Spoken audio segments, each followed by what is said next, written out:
Shalom saudaraku yang dikasihi di dalam Tuhan Yesus Kristus. Saat ini kita akan kembali mendengarkan cerita kesaksian yang datang dari negara Indonesia yang menceritakan tentang kehidupan seorang umat Tuhan bernama Army dengan judul Keajaiban Tuhan bagian pertama. Seorang gadis kecil yang sedang belajar di sekolah misi pedalaman bercerita kepada gurunya, Army, tentang seorang ibu yang tidak bisa berjalan. Army tidak datang ke pegunungan Papua, Indonesia untuk mengobati siapapun. Dia bukan seorang dokter dan dia tidak tahu banyak tentang pengobatan. Dia adalah seorang misionaris yang datang ke sekolah misi rimba untuk mengajar anak-anak tentang Yesus, Sang Tabib Agung. Namun hatinya tersentuh ketika mendengar tentang seorang ibu yang tidak bisa berjalan. Dia dan seorang rekan misionaris lainnya memutuskan untuk mendaki gunung selama 8 jam untuk mengunjungi ibu tersebut di desanya yang terpencil. Army dan temannya menemukan ibu tersebut di sebuah gubuk jerami yang kecil. Dia menangis kesakitan di atas tempat tidur. Lutut kanannya mengalami luka terbuka dan bengkak. Army dan temannya tidak mengerti apa yang dikatakan ibu itu. Dan sebaliknya juga, ibu itu tidak mengerti apa yang mereka katakan. Mereka berbicara dengan dialek yang berbeda. Namun melalui isyarat tangan, sang ibu menjelaskan bahwa dia jatuh dari pohon 7 tahun sebelumnya dan tidak bisa berjalan sejak saat itu. Desa itu sangat terpencil sehingga dokter dan rumah sakit bukanlah sebuah pilihan.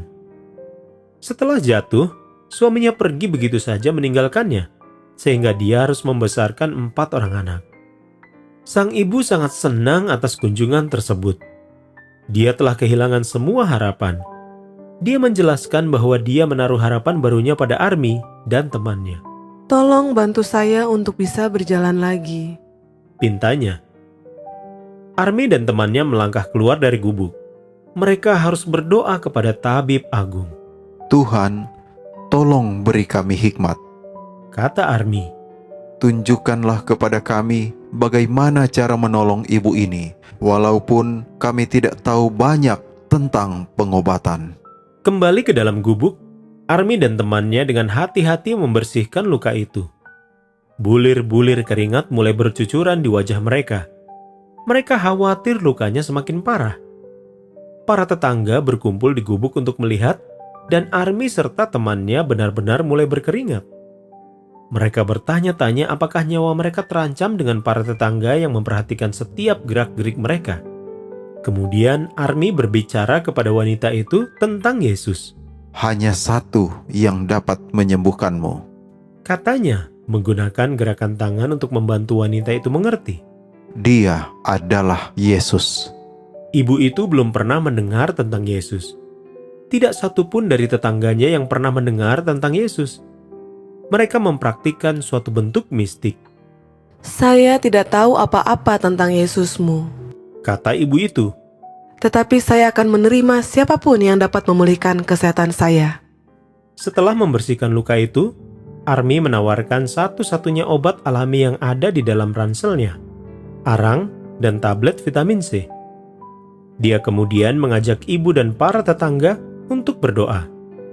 Saat membuka mata, Army melihat ibu dan para tetangga menangis.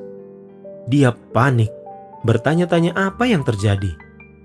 Para tetangga yang juga tidak bisa berbahasa daerahnya menjelaskan bahwa doa tersebut telah menggerakkan hati mereka. Rasanya seperti ada yang menerjemahkan doa Anda ke telinga kami. Kata salah seorang.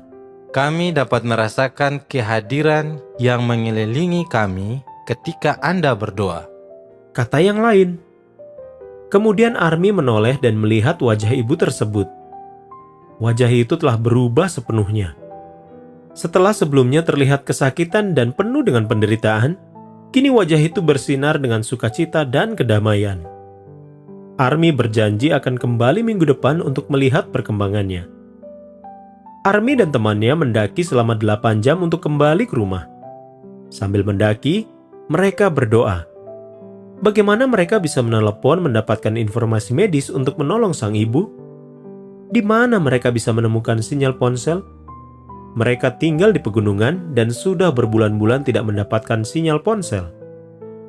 Saudaraku yang terkasih, berdoalah untuk orang-orang yang belum terjangkau di Papua, Indonesia, Temukan kelanjutan kisah Army pekan depan.